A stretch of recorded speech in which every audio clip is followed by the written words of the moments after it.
Hola, ya estoy aquí nuevamente, soy Giselle Rojas, la pastora profeta del Ministerio del Reino de los Cielos. Bendita sea la gloria de Dios. En el día de hoy había quedado que iba a transmitir acerca de un tema muy importante, y tal tema es acerca de Pablo y el misterio de la iniquidad. Bendita sea la gloria de Dios. Es importante que hagamos una pregunta antes de comenzar un tema tan profundo como este, y la pregunta sería: ¿creerían ustedes si yo les dijese que Dios ha mentido a la tierra entera? Sonando así es algo alarmante, es algo que cualquiera dice: qué blasfemia, qué cosa más grande, ¿no? Que Dios ha mentido. ¿Cómo puede Dios mentir si Dios es perfecto, si Dios es justo? Pues hoy vamos a demostrar, bendita sea la gloria de Dios, en qué ha consistido esta obra que Dios ha hecho a lo largo de todos estos 2017 años por medio de su obra apostólica, y lo vamos a hacer a través de un apóstol muy importante para toda la cristiandad, que es el apóstol Pablo. Señores, ¿Dios podría permitir espíritu de mentira para probar a la iglesia? Esa pregunta no se la ha hecho absolutamente nadie prácticamente a lo largo de esta era de la cristiandad, que ya lleva muchos siglos. Entonces cabría preguntarse, señores, si esto es posible, ¿en quién ha sido posible? Empezaremos hablando de antecedentes en el Antiguo Testamento que nos puedan hablar acerca de eso. Y vamos a ver con revelación profética que sí hay antecedentes acerca de sucesos en los que Dios ha permitido espíritu de mentira para probar a toda la iglesia. El primer suceso que tenemos en el Antiguo Testamento lo tenemos en el libro de los Reyes, en el tiempo de Roboam y Jeroboam, que fue cuando se dio la división de las tribus de Israel.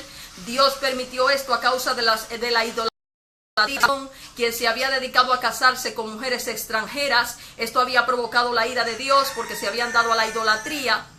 Y por consiguiente, si tú te das cuenta, el nombre Roboam y Jeroboam van a simbolizar expansión, que es el mismo nombre que recibe José, porque en revelación tanto Roboam como Jeroboam va a ser una alegoría de lo que va a pasar en la era gentil tras la partida de Cristo con la misma iglesia, y a través del libro de los Reyes se van a mostrar alegorías sobre lo que va a ser la obra de Cristo. Por eso la alegoría de Jezabel y Acab, que son reyes de Israel ya de la casa de Jeroboam, van a manifestar esta apostasía que Cristo, cuando viene, va a manifestar que se estaba dando en su pueblo, y que es un espíritu que da a los profetas de Baal. Bendita sea la gloria de Dios.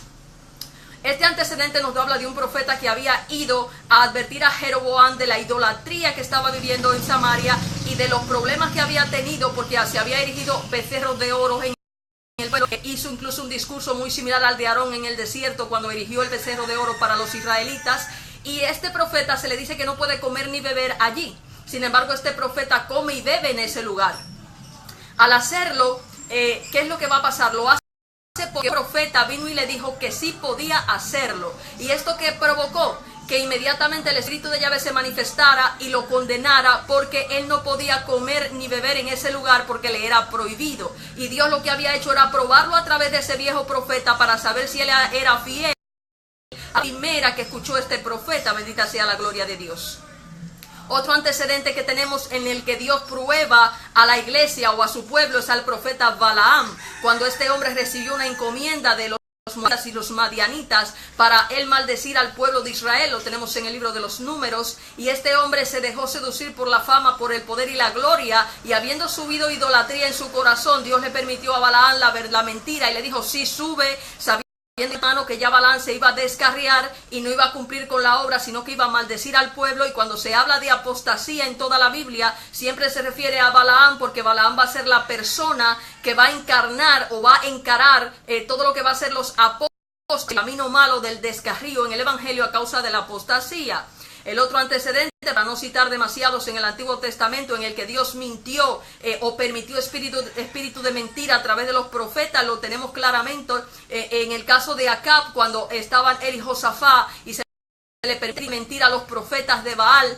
¿Para qué? Para que fueran y murieran en Ramón de Galaad Acab a causa de su idolatría y de su maldad. Y ese espíritu de mentira que se manifiesta en esos profetas es un espíritu que es enviado por el mismo Dios. Es decir, que el mismo espíritu de Dios se manifestó y mentir en esos profetas para condenar la idolatría de Acab. En esa misma línea tenemos un problema con los profetas de Baal en Jehú y Hazael, la alegoría con Eliseo, cuando este Jehú es ungido precisamente para seducir en el pueblo de Dios para introducirlos dentro del templo y matarlos a todos dentro con palabras seductoras, diciéndole que él va a adorar a Baal más que lo adoraron sus padres y Jeroboam, pero era con la intención de engañarlos e introducirlos en el templo y matarlos. Bendita sea la gloria de Dios. A partir de estos antecedentes en los que vemos claramente que Dios es el Dios no conocido y que es muy soez de parte de la gente decir yo conozco a Dios, que hay que tener cuidado para entender la obra que Dios hace y que Dios hace como le place a través de su obra de salvación. Vamos a irnos en lo que ha sido la obra del apóstol Pablo en estos 2017 años a través de las escrituras, porque esas revelaciones proféticas del libro de los Reyes, esas revelaciones proféticas, esas de Jehú y Hazael, están claramente relacionadas con Pablo, porque el mismo Pablo lo va a citar en Gálatas 1:8, cuando él alude a que si un ángel del cielo, que fue exactamente lo que le pasó a ese profeta en Primera de Reyes 13, es algo distinto a lo que recibieron de Cristo, no deben escucharlo, es anatema. Por consiguiente es una cita directa a esta alegoría, como va a citar segunda de Pedro y Judas 1, esos problemas de la apostasía que se podía manifestar en el pueblo de Dios. Vamos a analizar Pablo, porque Pablo se presenta en la cristiandad y se presenta como un apóstol después de los 12 apóstoles. Sabemos que Judas pereció a causa de su rebelión, a causa de la traición de Cristo, fue eliminado de entre los 12. El que va a sustituir a Judas es Matías, llamado el justo, y una vez se hace el círculo 12 cerrado, ya no hay apóstoles malos, sino que son todos los 12 apóstoles del círculo, llamado a ser la obra de salvación, símbolo de las 12 tribus. Pero tenemos a un personaje que aparece en la Biblia, que se va a convertir en la prácticamente angular de todo el Nuevo Testamento, de una forma tal que si ustedes analizan al apóstol Pablo, va a escribir 13 cartas de todo el Nuevo Testamento. Prácticamente el 90% del Nuevo Testamento está escrito por el apóstol Pablo, con instrucciones directas de cómo debe manejarse la iglesia, cómo deben establecerse los ministerios, cómo debe ser llevada a cabo la obra del Espíritu Santo en los creyentes, cómo debe ser el comportamiento general. Y esto es importante porque él parece dar a las cuestiones que no se entienden de Cristo porque no aparecen en los evangelios sinópticos o porque simplemente están en parábolas y muy poca gente las entiende. Pero esto desgraciadamente es una espada de Damocles, porque analicemos a Saulo. Saulo aparece de Cilicia, Anatolia, la península, o sea, lo que es el lugar de Anatolia, la actual Turquía, de la diáspora de los benjaminitas que habían emigrado a ese lugar, criado entre los fariseos, instruido por Gamaliel, un jefe de los fariseos. Y esto no es al azar, porque este es experto en la ley, circuncidado al 8º día, que prácticamente perfecto en cuanto a lo que es la ley.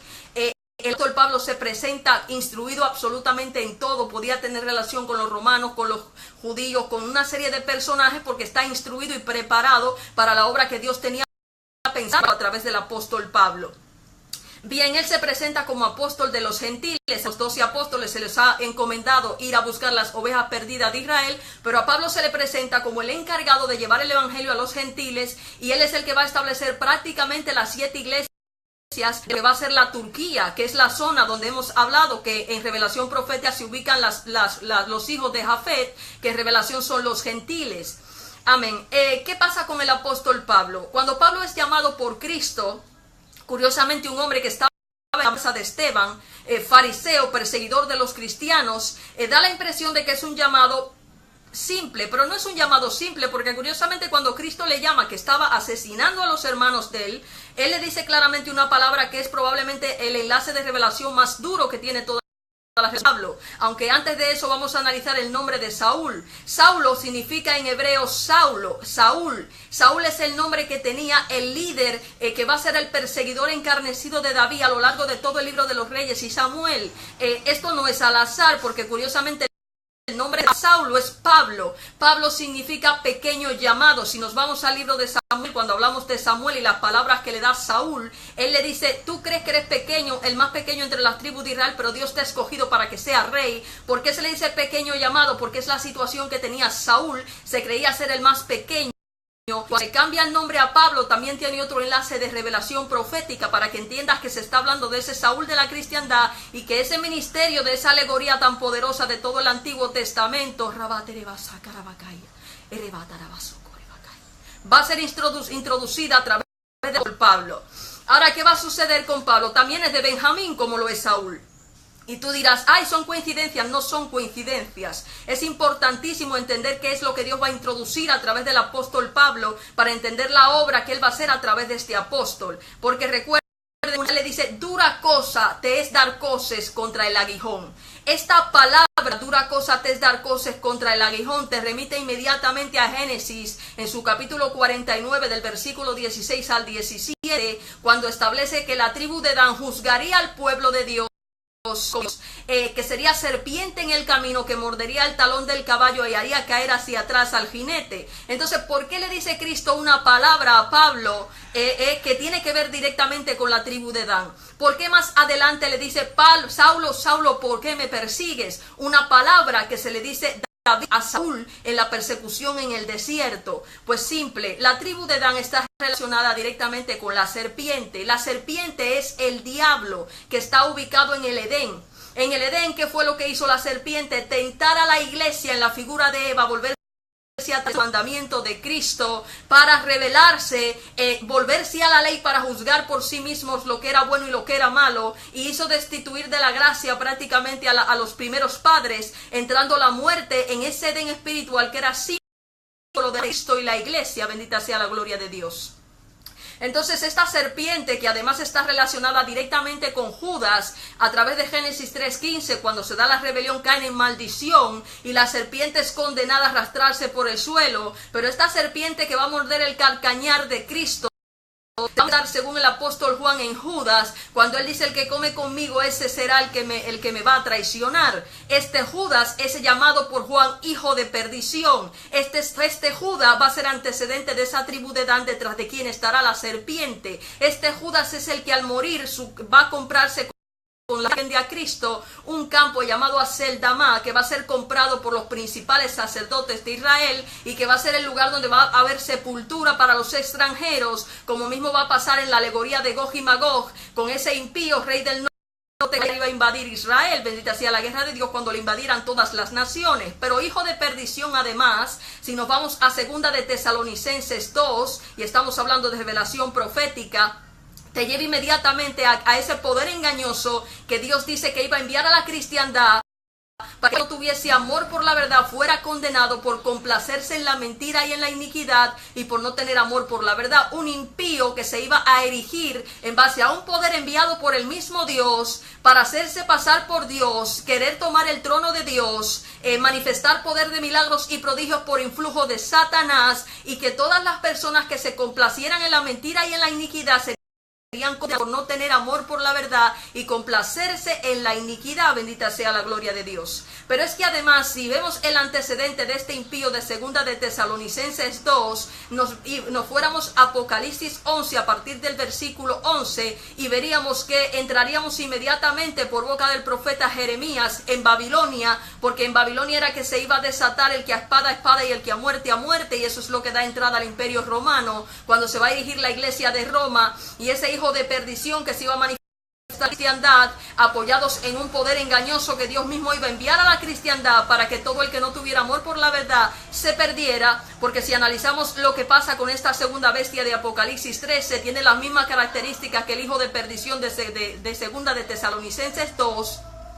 Y la importancia capital que tiene esto simplemente es que inmediatamente cuando esto pasa, estamos identificando esta bestia que el mismo apóstol Juan va a identificar con Babilonia, esta bestia que va a identificar con el imperio romano, cuyos emperadores iban a perpetuar a través de los papas, y él te va a decir a ti que es la gran ramera, cuyos líderes van a manifestar este poder engañoso en el cual se van a afianzar. Bendita sea la gloria de Dios. Y esto es un poco lo que habla la Biblia de la negación de Cristo y de esta gente que iba a manifestar poder de milagros y prodigios, que iban a manifestar todo tipo, y Dios le iba a decir que era gente maldita como Balaam, porque no iban a caminar en la verdad, sino afianzados en un poder que él mismo iba a enviar a la cristiandad para que todo el que se complaciera en la iniquidad sea condenado. Bendita sea la gloria de Dios.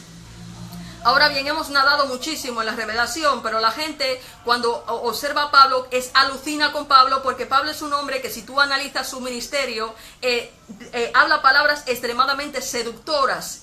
Pablo maneja un lenguaje de carácter muy seductor, porque es un lenguaje de carácter terrenal. Cuando hablamos de carácter terrenal es porque el ministerio del apóstol Pablo está pensado para erigir un rey de tipo terrenal, no un rey de tipo espiritual. Y ahora veremos las razones por las cuales esto es así. Si nosotros analizamos todo lo que pasa con el apóstol Pablo desde que empieza su ministerio hasta que termina, Pablo va a sentar las bases de unas leyes o de unas normas que van a regir la iglesia. Lo primero es que estas normas están pensadas para una iglesia de carácter terrenal, esto es para templos de carácter terrenal, no para templos de carácter espiritual. Se supone que dice el apóstol Juan que nosotros recibimos el Espíritu Santo para guiarnos a toda verdad, para llevarnos, y que ya no necesitamos que nadie nos instruya porque para eso fue enviado el Paráclito. Vimos el ejemplo del etíope con Felipe, cómo recibió el Espíritu Santo, fue bautizado inmediatamente, este hombre salió y fue a hacer la obra de salvación porque la guía de él era el Espíritu Santo y no necesitaba que nadie le instruyese. Ahora bien, cuando Saulo aparece en esta obra de salvación, las principales bases de la ley del Edén, que es la que viene a establecer Cristo como segundo Adán. Lo que pasa es que como Pablo habla un lenguaje tan seductor, un lenguaje terrenal, que cualquier mente terrenal lo entiende como lógico, la gente no entiende dónde está el aguijón de Satanás dentro de ese árbol que Dios permitió en la cristiandad para tentar a la iglesia a volverse atrás, porque esa serpiente que iba a estar a través de ese árbol malo, esa tribu de Dan que se iba a manifestar el ministerio de Judas a través de Pablo, nos va a tentar a nosotros atrás de todas las leyes que fueron dadas en el Edén antes de la caída en maldición. Y vamos a analizar en qué forma Pablo sutilmente, aparentemente vestido de gracia, te va a introducir el aguijón y tú no te das ni cuenta, porque Dios lo que iba a hacer era permitirte la tentación a través de él, pero a la vez la salida. Por eso es que el mismo apóstol da muchísimos señales de revelación para que la iglesia no caiga en esos aguijones, porque tú no vas a ser tentado más allá de lo que puedes soportar. Y había que escucharlo todo y retener lo bueno. Creo que Pablo va a hablar cuáles eran las leyes que regían el Edén. La primera ley que regía el Edén era la entrada al descanso, a la cual el pueblo no pudo entrar a causa de la rebelión. Dice Hebreos 4 que no podemos perecer en esa rebelión, porque si vemos la alegoría de Moisés, una de las cosas principales que tiene el cristianismo, a lo que Cristo vino, fue introducirnos al descanso divino, a sacarnos de la esclavitud a causa de la tierra maldita que Dios maldijo, a causa de la Edén, y que claramente todas las alegorías bíblicas desde Noé te van a hablar de ese descanso al que entramos por el arca de salvación. De ahí que la primera iglesia renunciara a todos los bienes y cogieran esos bienes para sostener a la comunidad, porque el sacerdocio nuestro no nos permite el trabajo secular, entre otras cosas porque eso es esclavitud, y nosotros no estamos llamados a esclavitud sino a libertad. El pueblo no podía producir en el desierto con sus propias manos, en el desierto tenían que valerse de Dios y comer el maná, que era un alimento que sus padres no habían. El no salir de la esclavitud va a provocar que el pueblo entre en rebelión, y al entrar en rebelión se van a dedicar a comerciar, se van a dedicar a con sus fuerzas a sostener templos terrenales, y esto es rebelión y es apostasía. Bendita sea la gloria de Dios. Entonces, ¿qué es lo que hace Pablo, sobre todo en Tesalonicenses? Decirte que el que no trabaja, que no coma, que avergüences al que no trabaja, que no te juntes con el que anda de y con esto va a fomentar que tú no puedas entrar al descanso para poder sostener templos terrenales, cuando en realidad el diezmo no es de carácter terrenal sino de carácter espiritual, y es para los discípulos que no tienen alimento, que deben ser sostenidos en su obra en cuanto a la comida y a lo necesario. Entonces hay una tergiversación, porque al Pablo decirte a ti que tienes obligatoriamente que trabajar, cuando Cristo mandó a dejarlo todo para seguirlo, y dentro de los bienes está el trabajo, te está mandando con palabras aparentemente lógicas según la mentalidad humana, pero eso es rebelión, porque él te dice claramente que el que no sostiene de los de su casa es como un impío, pero te está tentando a desobedecer el principal mandato de la ley del Edén, que es entrar al descanso divino, de lo que van todas las alegorías del Nuevo Testamento en todos los hijos de la promesa. Bendita sea la gloria de Dios. Otra de las leyes vulneradas por él es el comer carne.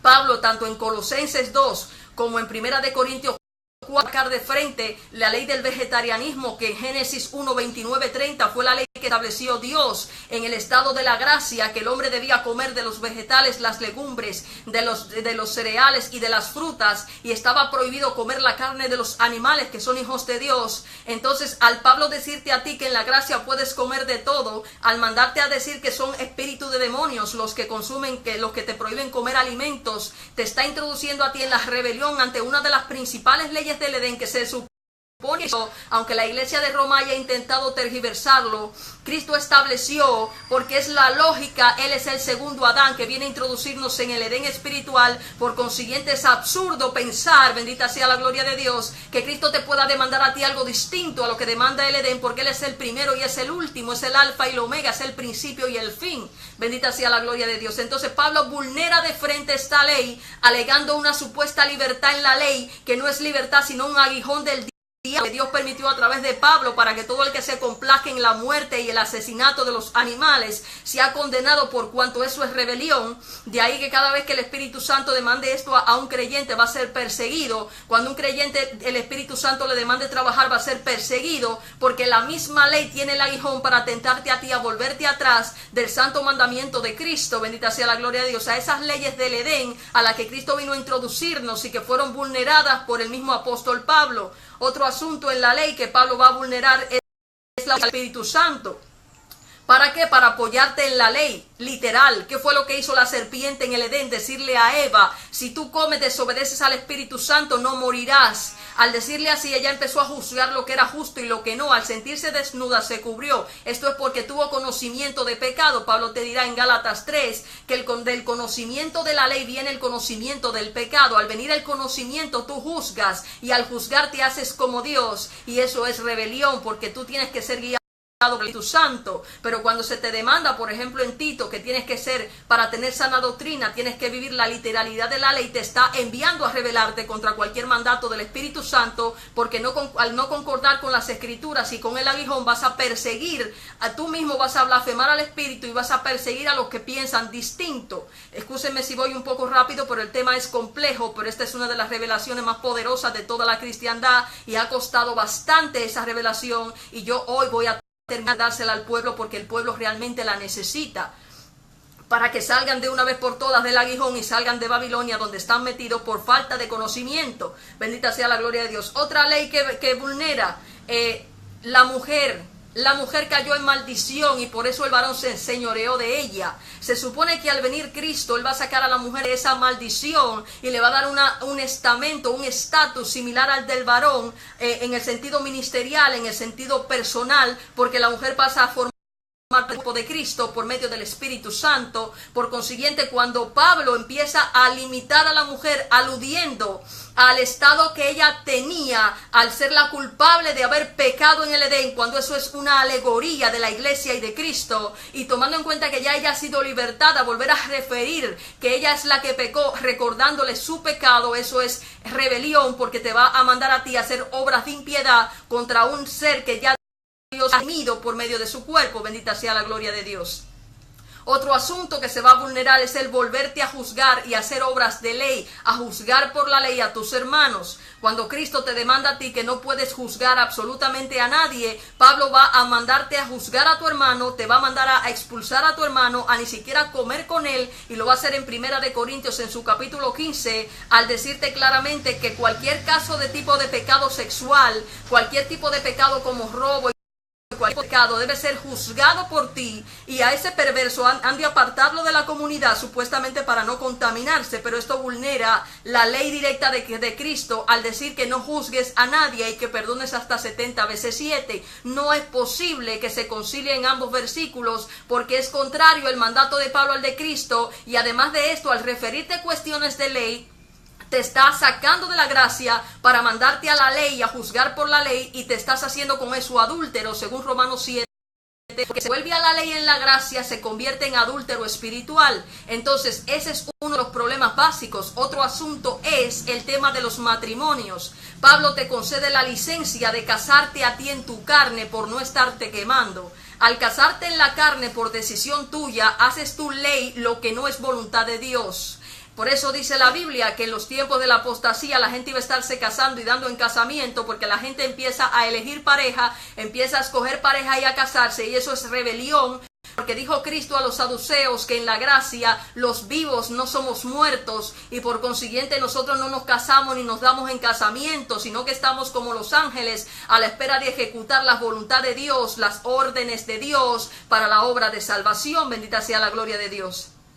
Entonces vemos que Pablo, ¿qué es lo que te va a hacer? Legislarte a ti cuestiones sobre el matrimonio que Cristo no legisla, porque es una cuestión que compete al Espíritu Santo. Por eso él dice que la única causa de disolución es la fornicación, porque solamente están prohibidos los matrimonios mixtos, que es exactamente lo que el pueblo cae cuando se casa por su propia voluntad y no en la voluntad de Dios. Y era un mal que tanto los profetas antiguos como los mismos apóstoles van a referir, que va a ser un mal de los últimos tiempos, porque como en los tiempos de Noé iban a estarse casando y dándose en rebelión, y no se iban a dar cuenta cuando viniera el diluvio y se los llevara a todos, porque iban a estar en apostasía como consecuencia de ese aguijón que Dios permitiría a través de Pablo, para que ellos se casaran y se dieran en casamiento y le dieran vida a esa gran apostasía de la que él mismo habla en segunda de Tesalonicenses 2.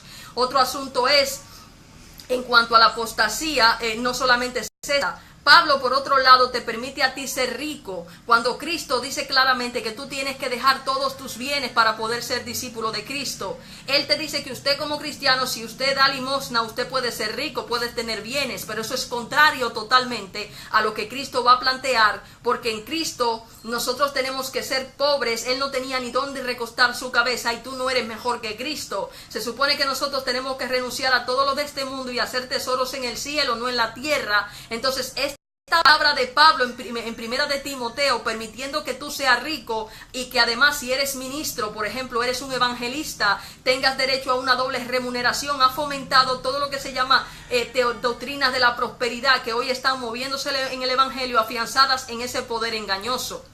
Bendita sea la gloria de Dios. Entonces, aparte de que permite que tú seas rico, también te permite tener sirvientes y trabajar para jefes, y tienes que honrar a los jefes como si ellos fueran tus señores, cuando la Biblia dice a través de Cristo que tú no puedes tener a dos señores, a Dios y al dinero. Por eso el joven rico no pudo seguir a Cristo, porque las alegorías bíblicas establecen que el que no deja todos los bienes no puede ser su discípulo, y por consiguiente tú vas a pasar a un estado de pobreza, a vivir por la obra de la fe, a vivir de las ofrendas que recibes en el camino por la obra de salvación discipular. Y este es el problema que hemos tenido en el evangelio, que ha suscitado esa gran apostasía del liberalismo de las doctrinas de la prosperidad, y a la vez ha fomentado también un fariseísmo radical por el juicio que se hace por la ley, porque Pablo te manda a ti de manera literal a ir a la ley, a juzgar por las cuestiones que son directamente de la gracia por el Espíritu Santo. Está prohibido juzgar, y ese ha sido uno de los inconvenientes principales en esta doctrina paulina, pero no es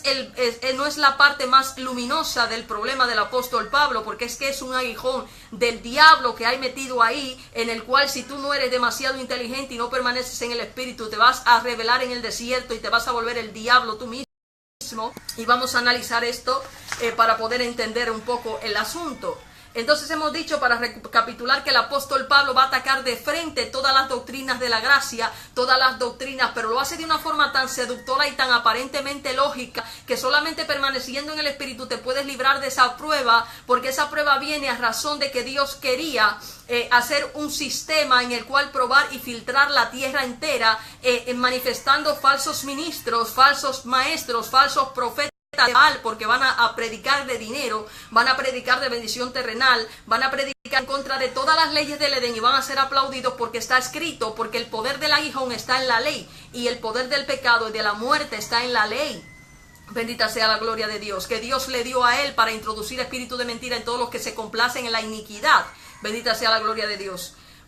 ¿Qué pasa aquí? Requisitos ministeriales que Pablo establece para la iglesia son el aguijón más grande que tienen para erigirse ese poder engañoso en toda la cristiandad. Esos requisitos ministeriales, que son los que le han dado paso a todos esos ministerios falsos que están erigidos bajo la influencia de Satanás, que han manifestado poder de milagros y prodigios. ¿Por qué son erigidos en un aguijón? Pues muy simple.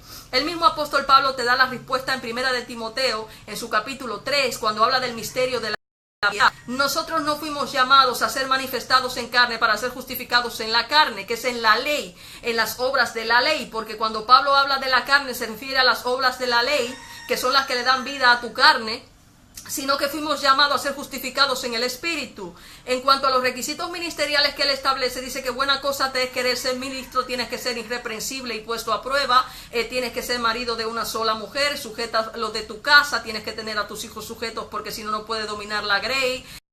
este buen testimonio y fama de los de fuera, que no seas un neófito para que no caigas en lazo del diablo, dado al poco vino. A través del apóstol de Tito te va a decir que tiene que ser sobrio y sensato, que ha de ser hospitalario, apto para enseñar, sumisión de las mujeres a sus maridos, sumisión a los fieles a las autoridades, irreprochable, no dado a negocios sucios, adherido a la palabra fiel y verdadera para que pueda instruir en sana doctrina. Pero vamos a ver aquí un asunto, y es un asunto muy complicado, que yo creo que si hubiera tenido un mínimo de sentido común y un mínimo de sentido de lo que es la verdad y el amor por las cosas santas y piadosas, pues se hubiera dado cuenta del aguijón y se hubiera dado cuenta del engaño y se hubiera dado cuenta de la prueba. Bendita sea la gloria de Dios. Dice, irrepresible y puesto a prueba. ¿Puede ser un cristiano irrepresible a nivel de lo que es la ley? ¿Serás tú justificado por obras de ley? ¿Ha podido alguien cumplir la ley? Bendita sea la gloria de Dios. ¿No pudo el pueblo de Israel cumplir la ley? ¿La vas a cumplir tú? ¿Crees que porque Pablo te hable de preceptos de ley puedes tú cumplir la ley? Nadie puede cumplir la ley. Esto no es por obras de ley para que nadie se jacte, esto es por obras del Espíritu. La Biblia dice que seremos aborrecidos de todos a causa del nombre de Cristo. La Biblia dice que te van a perseguir los escándalos, y hay de aquellos por los cuales se has escandalizado. Si vas a ser perseguido, ¿cómo pretendes tú, persona sin entendimiento, que tú vas a ser irreprochable, te vas a pasar la vida tratando de mantener un testimonio imposible? Porque una persona ungida como el rey David no puede tener testimonio de hombres, es imposible, entre otras cosas porque el mismo proceso de fuego de prueba, el mismo proceso de cruz, el mismo proceso de muerte a través del mundo espiritual te va a evitar a ti tener un testimonio irreprochable, porque cuando tú transgredes un concepto y te haces transgresor de toda, y lo mismo da que te hayas casado, que tengas hijos sujetos, si eres una persona despiadada, si eres una persona mentirosa, si eres una persona, cualquier defecto que tengas te hace deudor de toda la ley, por consiguiente no eres cumplidor de la ley. Y como no somos cumplidores de la ley, sino que por ella estamos bajo maldición, es precisamente por obras de la fe en la gracia, en el Espíritu Santo, que podemos ser justificados. Eso es evidentemente un aguijón de Satanás. Además, quien va a dar los ministerios es el Espíritu Santo, quien va a capacitar es el Espíritu Santo, quien va a determinar tu justicia, tu legalidad es el Espíritu Santo, no un ser humano, porque nadie es Dios para hacer eso. Marido de una sola mujer. Si tú analizas la obra de David, si analizas la obra de Saúl, Saúl tenía una sola mujer, un hombre con sus hijos bajo sujeción, era un hombre irreprensible a nivel de lo que es ley, pero Saúl se volvió el diablo, decía al Espíritu Santo, a causa del mismo problema que iba a tener la cristiandad. Es que desgraciadamente nosotros venimos del mundo, y si tú analizas la vida de David y los problemas que David tuvo a nivel personal, te vas a dar cuenta que es incompatible en la vida de un ungido, porque aquello era símbolo de lo que íbamos a padecer los ungidos. Es incompatible con la unción el testimonio que plantea esta justificación por la ley, porque lo que Pablo está planteando aquí a nivel de testimonio, a nivel de requisitos, es una justificación para un líder de carácter terrenal, no espiritual. No es para David, son requisitos para Saúl. ¿Qué tenemos? Buen testimonio y fama de los de fuera. Si dice Cristo que vas a ser aborrecido de todos a causa del nombre, dice el apóstol Pedro que vas a ser murmurado como malhechor entre los gentiles, pero que si es a causa de Cristo, que te rías. Si te están murmurando de malhechor, si te están murmurando de ladrón, se supone que es a causa de los procesos de prueba, porque cuando se convierte es el mismo diablo que le cae a usted atrás para transformarlo como se formó a Job, para formarlo como Dios formó a David en el medio del desierto, que tuvo que saquear a todo el mundo para poder comer, porque lo habían estado persiguiendo, y tuvo que quebrantar la ley de 1000 maneras para poder él mantenerse, incluso tomar los panes de la proposición que no eran lícitos comer a causa de las rameras, a causa de la persecución de Saúl. ¿Crees que tú vas a tener testimonio si caminas bajo la voluntad del Espíritu Santo?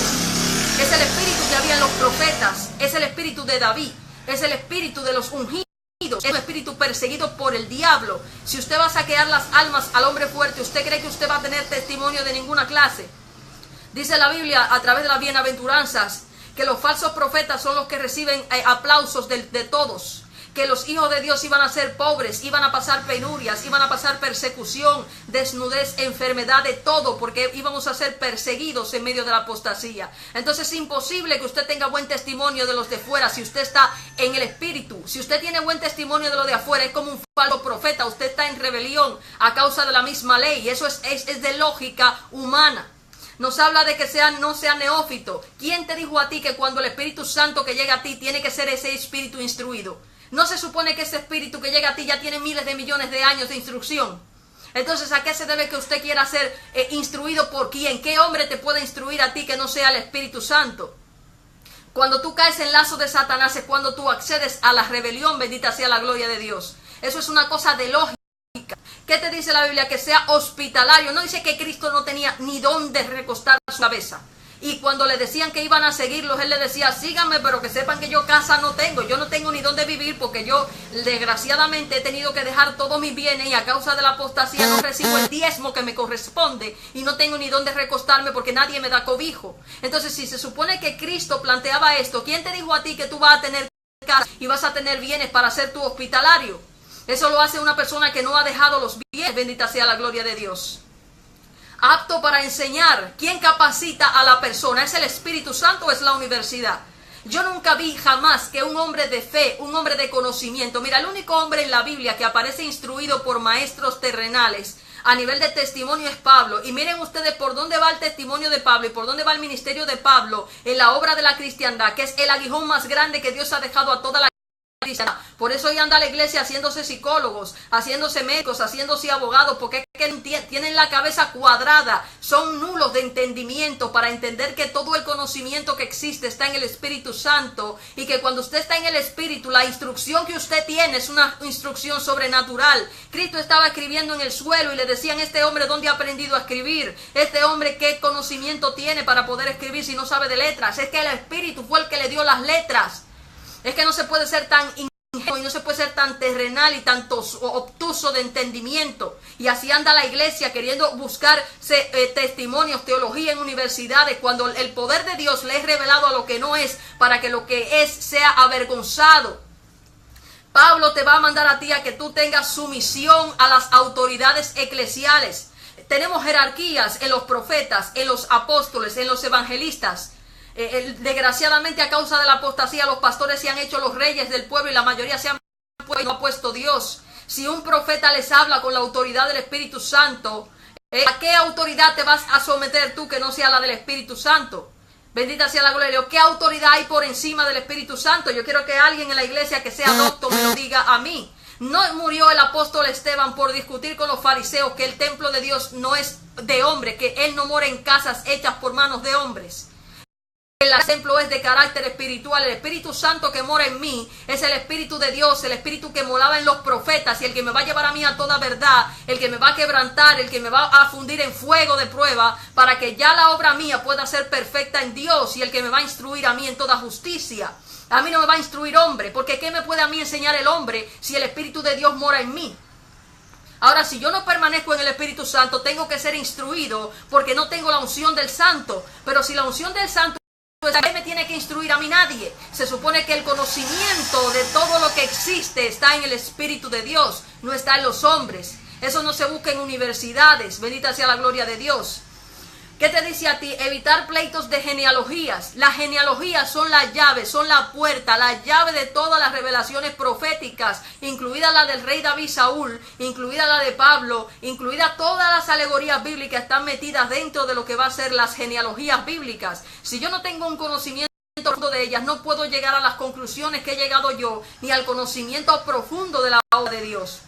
Entonces, todas estas cosas que Dios ha permitido a través de Pablo, de quererte hacer testimonio tú mismo, casándote con un hombre que te gusta, una mujer que te gusta, queriendo hacerte ministerio, pariendo 5 muchachos para que te vean que tú eres una persona que te adaptas a la ley, es un aguijón del diablo, porque ¿quién te dijo a ti que Dios te llamó a hacer obras de ley para ser justificado? No te dice la Escritura que el que viene a Cristo tiene que dejarlo todo. para ser guiado por el Espíritu Santo. No fuiste llamado a darte en casamiento ni a casarte. No fuiste llamado a hacerte Dios en la iglesia, ni a buscarte salvar tu vida, sino a perderla. Eso es un aguijón de Satanás que tiene a la iglesia metida en Babilonia para erigir líderes de carácter terrenal, gente perseguidora como Saúl, de los ungidos de Dios que permanecen en el Espíritu, porque esas prescripciones, el apóstol Pablo, es bueno que tú seas eso, pero acuérdate muy bien que Cristo fue manifestado en carne, pero fue justificado en el Espíritu, no en la carne. Fue predicado a los ángeles y fue recibido en el cielo. Bendita sea la gloria de Dios por la muerte de cruz en la ley, porque la muerte de cruz es por quebrantamiento de la ley. Bendita sea la gloria de Dios.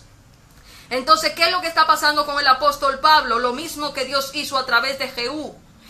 Dios estableció a Jehú, lo ungió con su espíritu para coger a los apóstatas, a los que él sabía que iban a entrar falsos al pueblo y seducirlos con un poder engañoso, con palabras aparentemente lógicas, con palabras seductoras como la serpiente que estaba en ese árbol malo en el Edén, para que la gente quiera venir a adaptarse a una ley que es un aguijón de Satanás, se rebele contra el Espíritu Santo, empiece a casarse, a darse en casamiento, empiece a formarse testimonio, empiece a llamar al Espíritu Santo el diablo cuando no entiende lo que el Espíritu le está mandando, y a darse, se vuelven ellos mismos Satanás, porque caen en la muerte. Por eso dice Hebreos que si pecaremos deliberadamente después de haber tenido el conocimiento de la verdad, solo nos espera una horrenda expectación de juicio, porque nosotros no recibimos lo que recibió Israel en esclavitud, recibimos el espíritu de la gracia. Y cómo tú vas a usurpar, a humillar ese espíritu y a desecharle, y vas a quedar impune. Bendita sea la gloria de Dios. ¿Para qué se mandó el Espíritu Santo? Porque venía esa prueba a todo el mundo, y Dios tenía que librarte a través de la guía del Espíritu, y solo el que permaneciera podría librarse de ese árbol malo, porque era un poder seductor, era un poder que era embriagador, era una copa de oro que Dios iba a poner en manos de las naciones para emborracharlas y volverlas locas, para hacer que los gobiernos de las naciones pasaran al poder de Dios a través de un poder engañoso, para erigir reyes como Nabucodonosor, rey de Babilonia, establecidos en ese poder de iniquidad para procesar a sus hijos en el horno de fuego a manos del mismo Satanás. En esa tribu de Dan, por eso es que Dan no aparece entre las tribus en Apocalipsis 7, porque los sellados con los 144,000, esa tribu, al ser sacado Judas de en medio, no aparece, porque Judas de lo que se dedicaba era juzgar al pueblo. Alguien tenía que matar a los ungidos para que glorificaran a Dios, y ese papel lo ha hecho Dios a través de Pablo a lo largo de 2017 años, porque todo el que se ha complacido en ese misterio de la iniquidad que Dios permitió a través de él, en ese poder engañoso que te permite a ti casarte, que tener hijos, someterlos, pero tú no viste cómo a David se lo quería comer vivos Absalón, su hijo, y cómo ese hombre tenía escándalos por todo Israel. Si nosotros somos David, nosotros somos el remanente santo, estamos llamados a la persecución, al vituperio, a los escándalos, a los problemas, porque somos luz en medio de las tinieblas, la sal del mundo, y Dios nos forma a través del quebrantamiento de los de Siquem. Dice la Biblia que los asesinos en el camino de Siquem, dice a través del profeta Oseas en su 6, esos eran los que iban a tomar el camino de la apostasía. Por eso que dice segunda de Pedro 2 y Judas 1, que tomarían el camino de Balaam, se irían por el camino de Caín, se descarriarían por un salario de la iniquidad, y este salario era porque iban a establecer templos terrenales para robarse el dinero. Por eso es que ustedes son ministros queriendo ser ricos, hablando de trabajo, hablando de dinero, hablando de matrimonio, boda aquí, boda allí. Todo eso es apostasía. Estamos en medio de Babilonia a causa del poder engañoso que Dios permitió en la cristiandad, y hay que salirse de ahí, porque es que no se salga de ahí se lo va a llevar el diablo literalmente, porque va a ir a la muerte segunda, porque se va a hacer un hechicero. Dice la Biblia a través del mismo Timoteo, en segunda de Timoteo, en su capítulo 3, que para el fin de los tiempos, que dice Juan que era el tiempo que estaba él viviendo, porque se estaban manifestando anticristos, gente que estaba manifestando, negando a Cristo, y Dios iba a permitir eso porque no todos iban a ser de los nuestros. ¿Quién es Cristo sino el que niega al Padre y al Hijo? Pues resulta que nosotros íbamos a estar en medio de esa gran apostasía, junto con esos apóstatas, falsos maestros y falsos profetas, que afianzados en ese aguijón del diablo, se iban a dedicar a perseguir a los ungidos, a juzgar las cosas que no conocen del Espíritu, a juzgar los escándalos, cuando ni siquiera Miguel se atrevió a hacer juicio contra el diablo que quería llevar Moisés, y esa gente incrédula y estúpida, por decirlo de alguna manera, iba a estar juzgando lo que no conoce como animales irracionales, y esa gente iban a ser falsos profetas y falsos maestros que iban a ir a elevar herejías perniciosas apoyados en Pablo, porque no se habían dado cuenta, no habrían podido discernir el aguijón, y iban a predicar rebelión en el pueblo, y los que no eran de Cristo iban a ser sacados por medio de esos aguijones y de esos falsos maestros. Pero los que eran de Cristo iban a ser sacados por el Espíritu y guiados por el Espíritu para no padecer eso, porque Dios los iba a proteger, iba a dejar un remanente para que no todos fueran como Sodoma y Gomorra. Y eso es exactamente lo que Dios ha hecho con Pablo, y lo mismo que ha hecho con Mahoma, porque si tú comparas el Corán con las cartas apostólicas paulinas, atacan exactamente las mismas bases de la obra de Cristo. Las obras del Edén la atacan de frente en el trabajo, en la entrada al descanso, en el comer carne, atacan a la mujer, atacan directamente la ley, juzgan por la ley, se van a la prosperidad del dinero, no dejan los bienes, atacan la obra completa del Edén, porque están pensados como poderes. Y además el Islam tiene la particularidad de que además te manda a perseguir a los cristianos y a los judíos, porque son Hazael. En la doctrina bíblica hacen la obra de Hazael para perseguir a los judíos y a los cristianos. Entonces ahí tenemos lo que iba a pasar a lo largo de toda esta obra de la cristiandad. De ahí la guerra santa en el valle de Josafá entre cristianos y musulmanes, porque esta obra fantástica la ha hecho Dios a través de dos ungidos, a los cuales ha ungido para matar a los apóstatas dentro del mismo pueblo de Dios, y ahí salvando a los que él iba a tener él por medio del Espíritu Santo como mártires de ese templo espiritual que él erigió a través de una iglesia ramera. Y de esto es que va la obra del apóstol Pablo. A mí me da igual lo que la gente pueda pensar de Dios, porque Dios no se adapta a lo que tú quieres que sea. Dios es Dios, y él al astuto le actúa con astucia, al que es bueno le va con bondad, lo dice el Salmo. Esto no es obra de sabiduría humana. Aquí los más listos al final son los más tontos, porque bastaba con fe para usted poder permanecer en el Espíritu Santo. Para yo alcanzar este nivel de revelación que Dios me dio, y para yo recibir esta revelación de Dios que Dios me dio del apóstol Pablo, yo no podía acceder a las cartas. Yo sentía un ángel que me estaba haciendo oposición todo el tiempo. No fue sino hasta hace poco.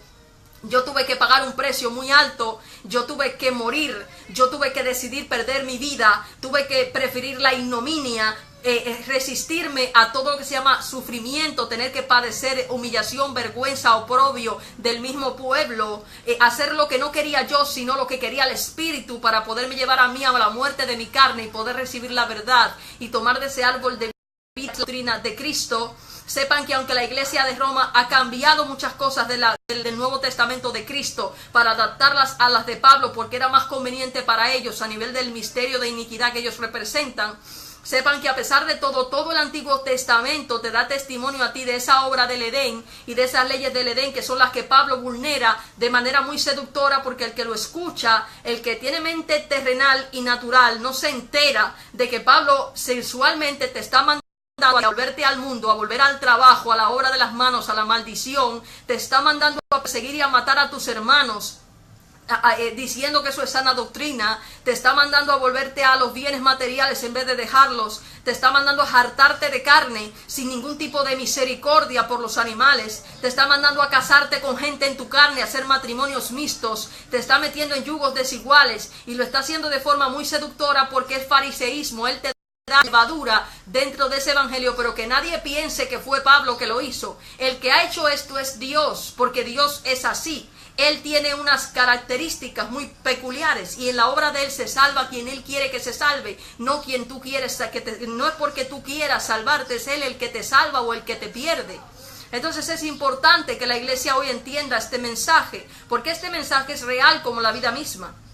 Desgraciadamente el 80% de la iglesia ha sido metida al medio, como dirían los que tienen experiencia en la calle. Dice, la iglesia ha sido metida al medio por el mismo Dios, como consecuencia de su mismo corazón no arrepentido. Porque si la iglesia hubiera tenido amor por la verdad y hubiera tenido valor para hacer la voluntad del Espíritu Santo, en vez de coger como cobardes a correr como niñas, pues a lo mejor ya hubiera salido la iglesia del problema que tiene y se hubieran salvado. Pero el problema es que la gente es muy cobarde y le tiene miedo a la muerte. que siendo el fuego salen corriendo, que se hacen hasta cerquillo en el pescuezo. Y a más grandes los hombres, más cobardes y más mujeres son. Porque lamentablemente estamos asistiendo a un tiempo en el que los hombres son peores que mujeres. Nadie quiere morir, esa carnecita le cuesta mucho soltarla. Todos quieren aplausos, todos quieren fama, todos quieren poder, todos quieren dinero, todos quieren a la persona que les gusta en su cama. Pues desgraciadamente piense usted que esto no es el cristianismo.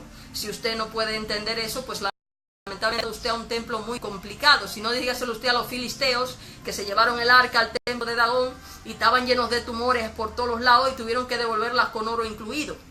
Entonces lamentablemente estamos en manos de un Dios al que hay que tenerle miedo, porque Dios no es como tú quieres que Él sea. Cuando tú entras con Dios es como contemplarte en el espejo de un ser sobrenatural que va a ponerte a ti con toda tu realidad y toda tu falsedad y toda tu mentira, y tu misma mentira te va a matar, porque está establecido por ley que tu propia maldad de tu corazón es el que te va a inclinar hacia el camino amplio en las escrituras que Pablo te propone. Si tú tuvieras amor por la verdad de Cristo, no te dedicarías a matar a tus hermanos, no te dedicarías a juzgar a los homosexuales, no te dedicarías a matar a las lesbianas, a las prostitutas, porque tú eres también rebelde. Si tú tuvieras amor por la verdad, no te dedicarías a estar haciendo obras en la carne creyéndote que eres más santo que Dios.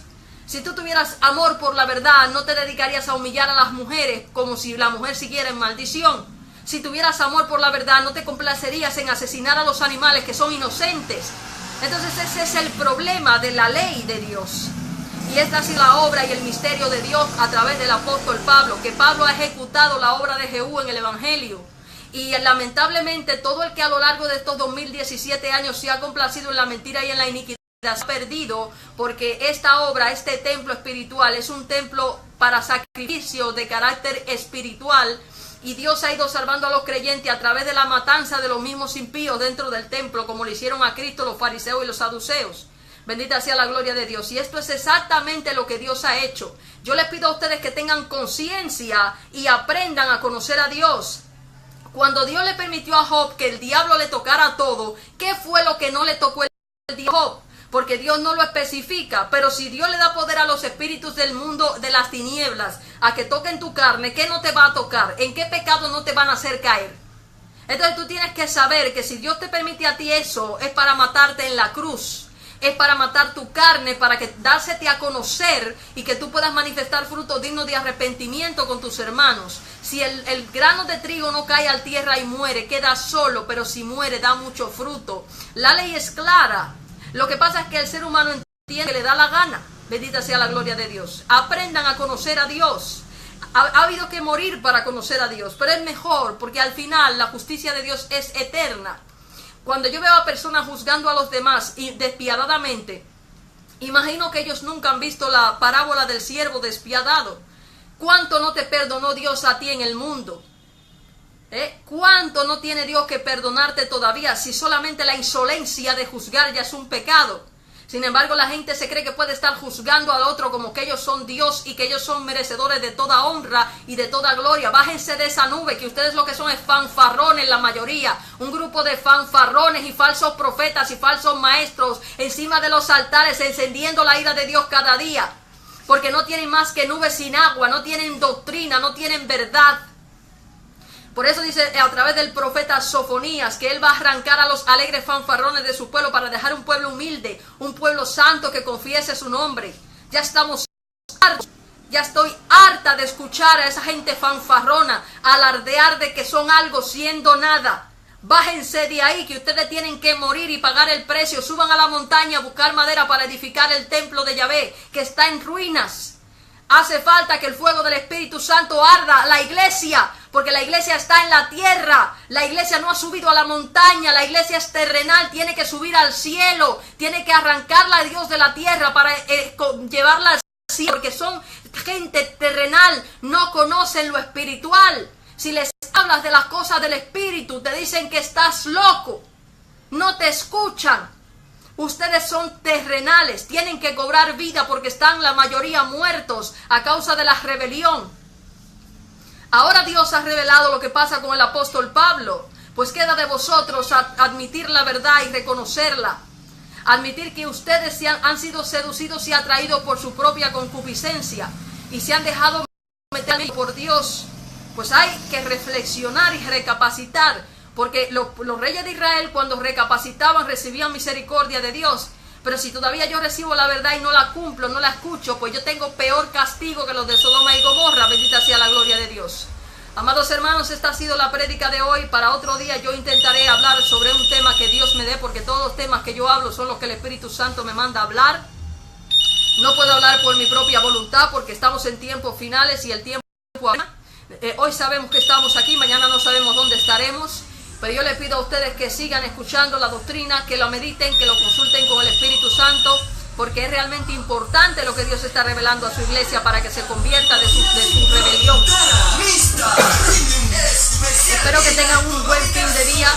Ahí está el ruido, siempre el enemigo tratando de intervenir para que lo bueno no termine aunque sea mal, porque él no se puede quedar tranquilo. Pero nosotros hemos hablado hoy la doctrina que Dios, las verdades que Dios nos dio para que la iglesia, el pueblo de Dios, sea edificado en el nombre de Jesucristo, su Hijo amado.